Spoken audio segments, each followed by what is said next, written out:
If you're curious to hear a little music from our guest Carla Lucero, who we spoke to in our most recent episode, check out E4TT's annual concert of music by women and non-binary composers, Midnight Serenades, on January 25th.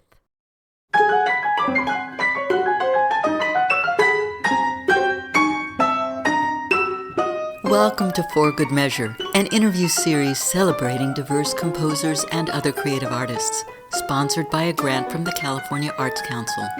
I'm Nanette McGuinness, Artistic Executive Director of Ensemble for these times.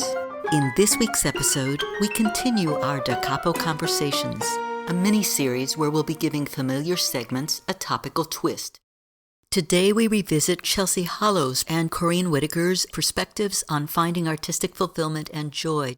Here's what Chelsea Hollow had to say. I love being a nerdy researcher and a linguist, and I love the dramatic exploration that operatic performances bring. I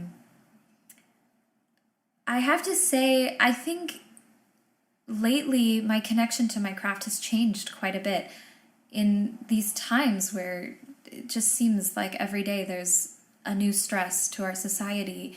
I have found so much satisfaction in the ability of art to really help us process tough emotions and to really start to find the humanity. My energy and my artistic expression has really been cyclical, and I feel like it's been oscillating between times of real fiery inspiration and using projects as a distraction from the stress of our time. And then it also comes in waves of real,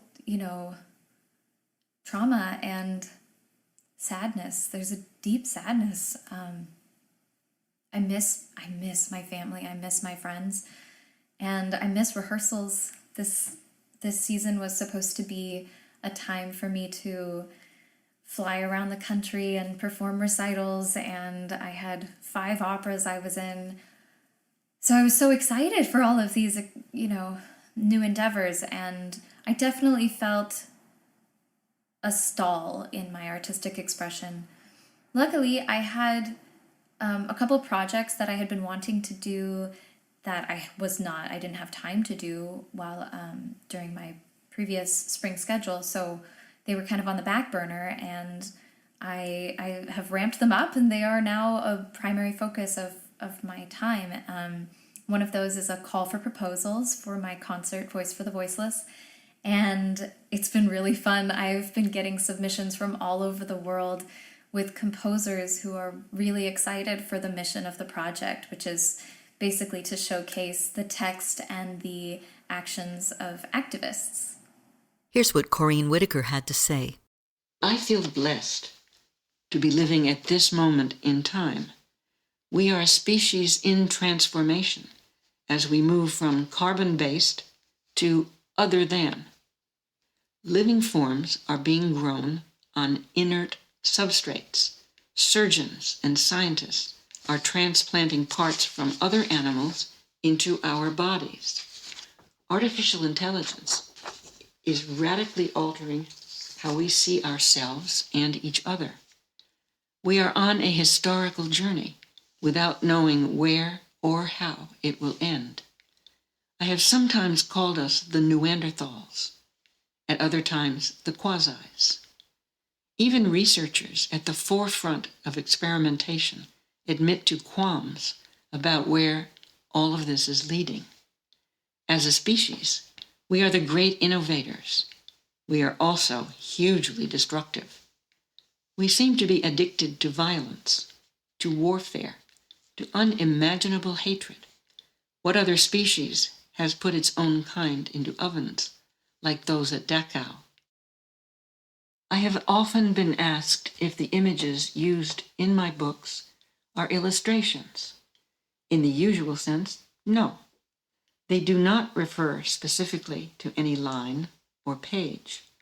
On the other hand, their location in the book is carefully chosen, and they all, like the artwork itself, reflect the heart and mind of a particular artist at this time, in this place. Together, they form a picture of who I am and what I am thinking and feeling. All art is autobiographical in some sense. We may not always have the key to decipher it. If the work is compelling, it may in fact take years to understand fully. It helps to remember that photography as a fine art took 150 years to be accepted. I should add that I have always been passionately curious about tomorrow and the unknown. Where will it take us? What mysteries will we uncover? I can remember going through the birth canal with great anticipation. What's going on out there in the big world? And excitement. Let me out of here. Don't restrain me. This is the spirit that fills my life to this day. I love experimenting with new materials and new processes. This is why I began, some 3 years ago, composing music using AI, artificial intelligence. It is what has prompted me over the years to try new materials like mirrors and brass for digital painting. It is why my newest body of work starts with a raw selfie, projects it into artificial intelligence, alters it digitally, just to see where it will go. I have often been asked how long I will continue using the computer to create. I answer, as long as the magic continues, and the magic never stops. Thank you for listening to For Good Measures Da Capo Conversations, and a special thank you to our guests for joining us today.